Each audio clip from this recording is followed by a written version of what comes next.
السلام عليكم، اهلا بيكم في قناة كوريشي ميك اب. في الفيديو هننفذ زينة رمضان بطريقة سهلة جدا وبسيطة. لو انتي مبتدئة تقدري تنفذيها معانا بكل سهولة. لو انتي جديدة على القناة واول مرة بتشوفيني بتمنى تشتركي في القناة وتفعلي الجرس عشان يوصلك كل الفيديوهات الجديدة بتاعتي، ولو الفيديو عجبك ما تنسيش تعملوا لايك. هسيبكم على الشرح.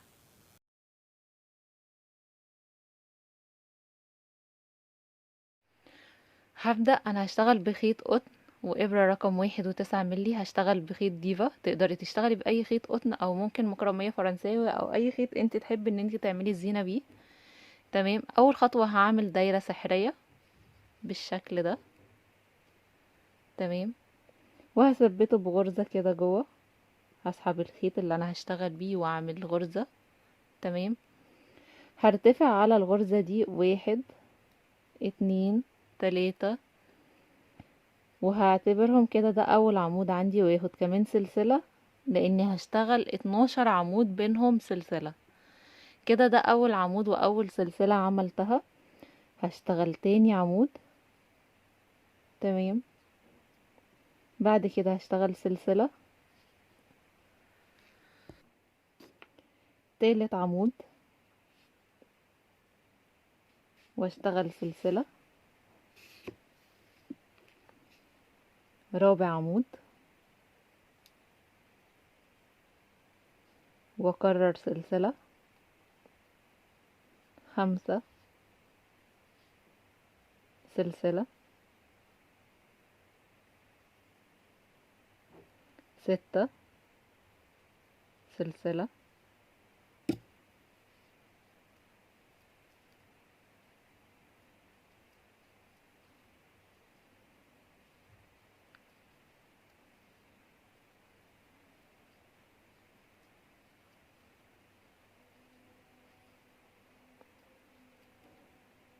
12.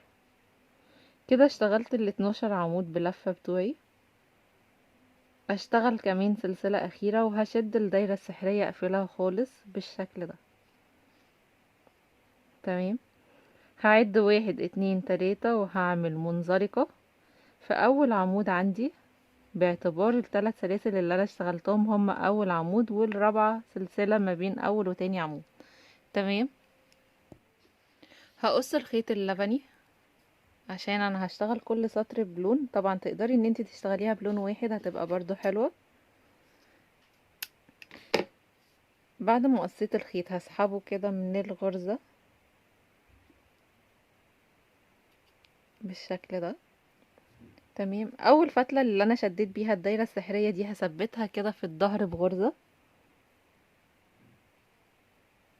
عشان الدايرة ما تفتحش مني وانا شغالة بالشكل ده. الخيط اللي بعد كده هشتغل باللون الاصفر. تمام، هاجي هنا بعد الثلاث سلاسل في الفراغ اللي ما بين اول عمودين عندي، وهسحب الخيط بالشكل ده بنفس الطريقة اللي انا ثبت بيه الخيط في البداية. تمام، هعد 1 2. كده عندي 3 سلاسل. هبدأ ان انا اشتغل غرزة كلاستر. تمام، هدخل في نفس الفراغ واشتغل اول عمود بلفة، واخلي معايا لفة على الابرة، مش هخرج بالعمود كله. تاني عمود بلفة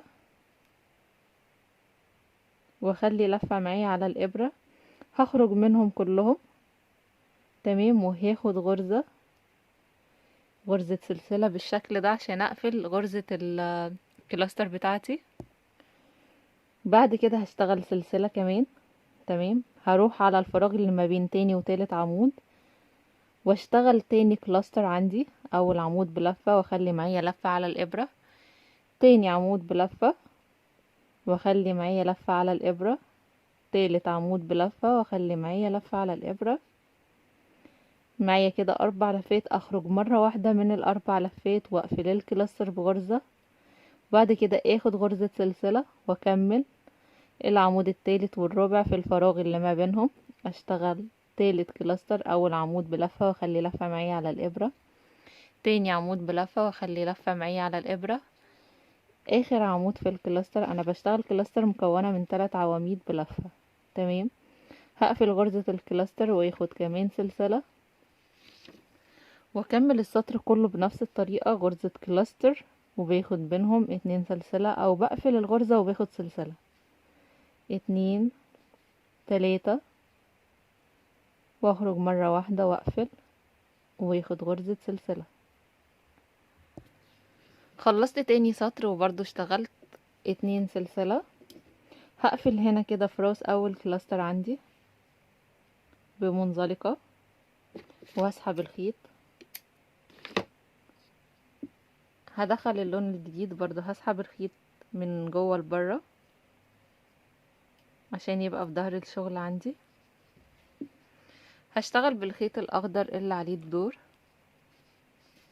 هبدأ ان انا اقسم غرز المثلث عندي. هدخل هنا كده في فراغ، في اي فراغ ما بين اول وتاني كلاستر مثلا، واسحب الخيط بنفس الطريقة. هعد 1 2 3 كده، عندي اول عمود. في نفس الفراغ هشتغل تاني عمود، عمود عادي. هبدأ ان انا اشتغل عواميد جراني. تمام. تالت عمود كده، كونت اول واحدة. هروح على الفراغ اللي بعد كده بين تاني وتالت كلاستر واشتغل عمود بلفة في نفس الفراغ، عمود بلفة في نفس الفراغ، عمود بلفة، يعني 3 عمود بلفة في كل فراغ عندي. تمام. الفراغ اللي بعده 3 عمود بلفة، 1 2 3. وهنا هشتغل زاوية، يعني هشتغل 3 عمود بلفة، 1 2 3. اعمل 2 سلسلة، وفي نفس الفراغ 3 عمود بلفة. كده عملت اول زاوية عندي في المثلث، 1 2 3. كده كونت اول زاوية. تمام. الفراغ اللي بعده اشتغل فيه 1 2 3. اللي بعده 3 1 2 3. اللي بعده برضو 3 1 2 3. الفراغ اللي عليه الدور هشتغل فيه زاوية، يعني بشتغل 3 عمود بلفة، 1 2 3. 2 سلسلة، 1 2 3. كده عملت اول زاويتين في المثلث، باقي اخر زاوية هشتغل 1 3 3 3، وهنا هعمل زاوية. اشتغلت كده 1 2 3، اخر فراغ عندي هيكون زاوية، 1 2 3. 2 سلسلة، 1 2 3. وفي اول عمود عندي اللي هما ال3 سلاسل بتوع بداية السطر اشتغل منزلقة، واقص الخيط واسحبه مرة واحدة، اسحبه برضو لجوه.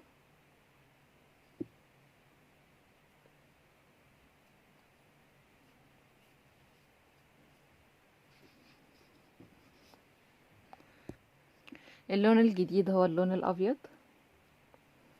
هاجي هنا بعد ما قفلت بمنزلقة في الفراغ اللي ما بين الزاوية واول واحدة جراني، هشتغل جراني، 1 2 3 1 2. كده اشتغلت 3 عواميد عندي. هربط الخيطين في بعض، كل خيطين هنربطهم في بعض عشان يبقوا سهل ان احنا ننضف، والخيط يعني ما يبقاش مثلا سهل ان هو يفك. احنا لسه برضه هننضفه بإبرة التنظيف. تمام. الفراغ اللي بعد كده 3 عمود بلفة، 1 2 3. الفراغ اللي عليه الدور هنشتغل في كل فراغ 3 عمود بلفة، وفي كل زاوية هنعمل زاوية. تمام. تلاتة عمود بلفة، 1 2 3 1 2 3. وصلت للزاوية هشتغل فيها زاوية مكونة من 3 2 3، 1 2 3 2 سلسلة، 1 2 3.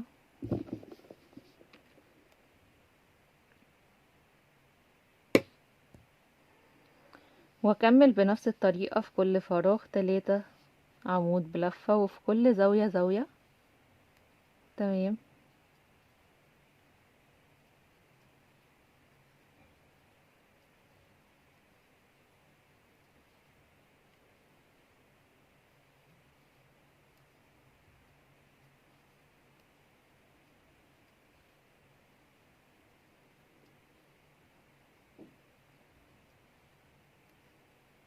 وصلت للزاوية اشتغل زاوية واكمل لغاية اخر السطر بنفس الطريقة.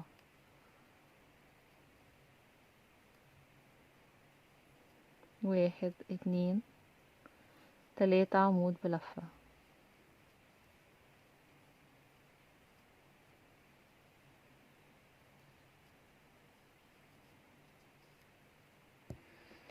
خلصت السطر وقفلت بنفس الطريقة وسحبت الخيط من جوه. السطر ده نفس السطر اللي فات بالظبط، يعني هكرر نفس السطر الابيض. هسحب الخيط بغرزة، هرتفع 1 2 3. هشتغل في كل فراغ عندي 3 عمود بلفة، وفي الزاوية زاوية، يعني السطر ده تكرار للسطر الابيض بالظبط. تمام.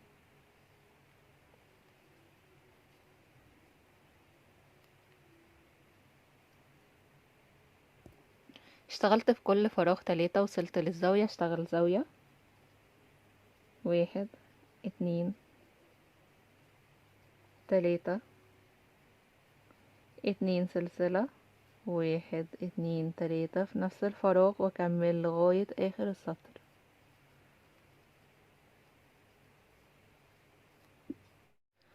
خلصت كده المثلث، وباقي ان انا اشتغل عليه حواف. طريقة الحواف ديت تقدري ان انت تزيني بيها اي مفرش او اي حاجة عايزة تزينيها او تعملي لها حواف. الطريقة دي سهلة وبسيطة جدا. هاجي هنا كده بعد في الزاوية بعد غرزتين السلسلة في اول عمود بعديهم على طول، هبدأ اول غرزة حشو. تمام. واشتغل على كل عمود غرزة حشو واحدة لغاية ما اوصل للاتنين سلسلة بتوع الزاوية، يعني هفضل شغالة كده على كل عمود غرزة حشو. تمام.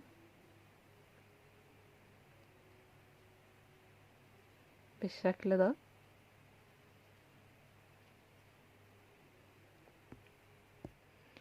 وصلت هنا للاتنين سلسلة في اول زاوية، هشتغل فيهم 3 غرزة حشو، 1 2 3. واكمل على كل عمود غرزة حشو واحدة لغاية ما اوصل للزاوية التانية. تمام.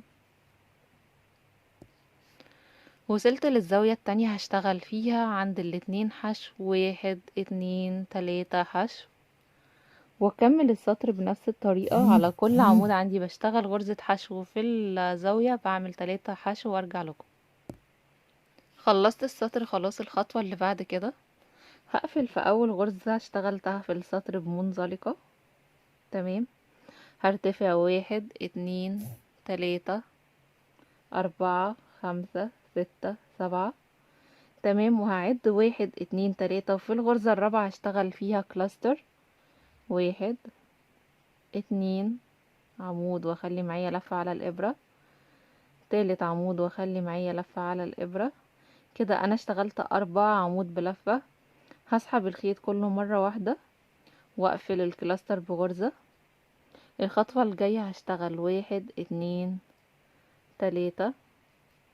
تمام. وهنا كده في الغرزة اللي انا قفلت فيها الكلاستر اللي هي في الجنب دي في الحلقة بتاعتها هدخل فيها واشتغل تاني كلاستر عندي، 1 اتنين، تلاتة. هخرج مرة واحدة منهم، هرجع هنا على السلسلة رقم 4 اللي اشتغلت فيها اول كلاستر واشتغل فيها منزلقة بالشكل ده. تمام. بعد كده 1 2 3 سلسلة، وهعد على غرز الحشو 1 2 3، وفي الغرزة رقم 4 هشتغل منزلقة.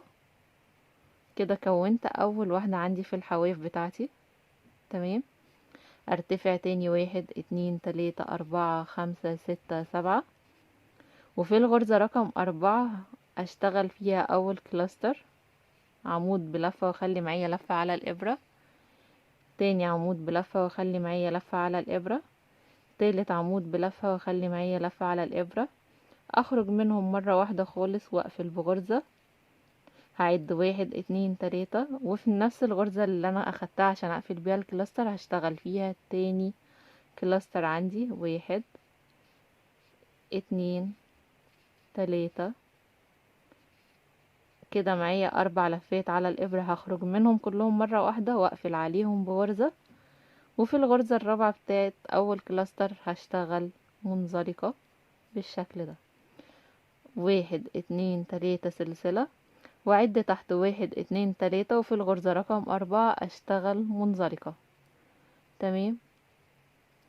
وأكمل السطر كله بنفس الطريقة دي. الحواف اللي هي شكلها بيدي شكل جامد لأي حاجة. تمام. ارتفع تاني 7 سلسلة، هعد 4 وادخل في رابع غرزة واشتغل أول كلاستر واخرج منهم مرة واحدة. 1 2 3، وتاني كلاستر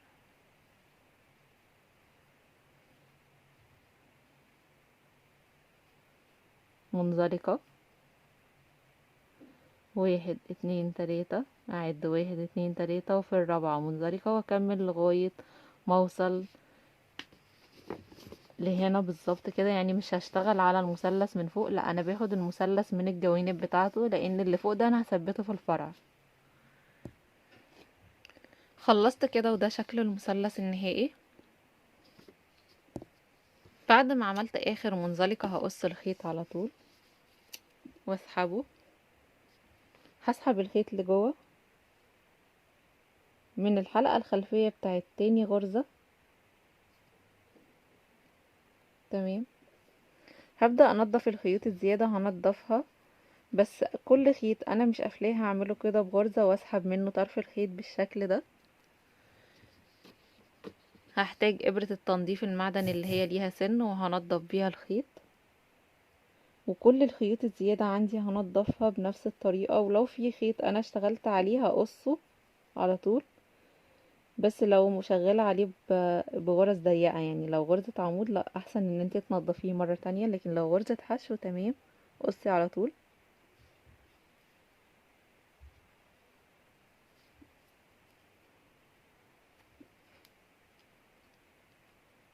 تمام. هنضف بقى كل المثلثات وارجع لكم عشان نشبكها مع بعض في الفرع. خلصت خلاص عدد المثلثات اللي انا عايزاها. هبدأ ان انا اقفل. انا هعمل واحد الوان واحد سادة. تمام. انا هشتغل بفتلتين وابرة ألمونيوم رقم 3 ملي.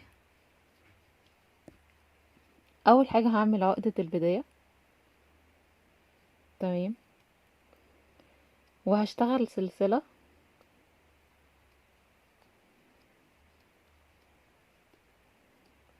كده عملت 10 سلاسل. هعمل منزلقة في اول سلسلة عشان تبقى دي السلسلة اللي انتي هتثبتيها في مسمار او هتثبتيها في اي حاجة. تمام. بعد كده هكمل. هشتغل بقى السلسلة اللي انا عايزة مثلا اسيبها تكون هي المسافة ما بين كل مثلث ومثلث. اشتغلت 30 سلسلة. هبدأ ان انا اقفل المثلث.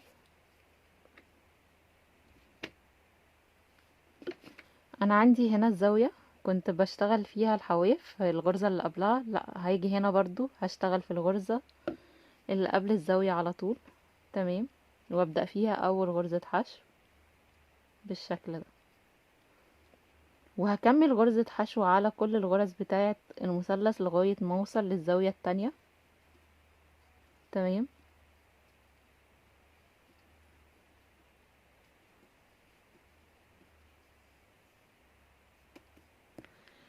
وصلت للزاوية هنا، اخر عمود قبل الزاوية على طول.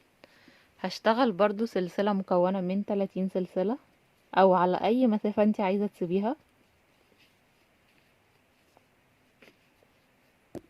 عملت كده 30 سلسلة، هبدأ اقفل المثلث التاني، هاجي هنا بعد الزاوية على طول والعمود اللي بعديها هبدأ فيه اول غرزة حشو، واكمل غرز حشو لغاية ما اوصل للعمود اللي قبل الزاوية التانية. تمام. وهفضل اشبك كل المثلثات بنفس الطريقة لغاية ما اخلص. تمام. واحد الوان واحد سيده. خلصت كده، عملت الفرع كله، والناحية التانية عملت نفس اللي عملته في البداية. تمام. بفكرك لو انتي جديدة على القناة اول مرة كنتي بتشوفيني، ما تنسيش تشتركي في القناة وتفعلي الجرس عشان يوصلك كل الفيديوهات الجديدة بتاعتي.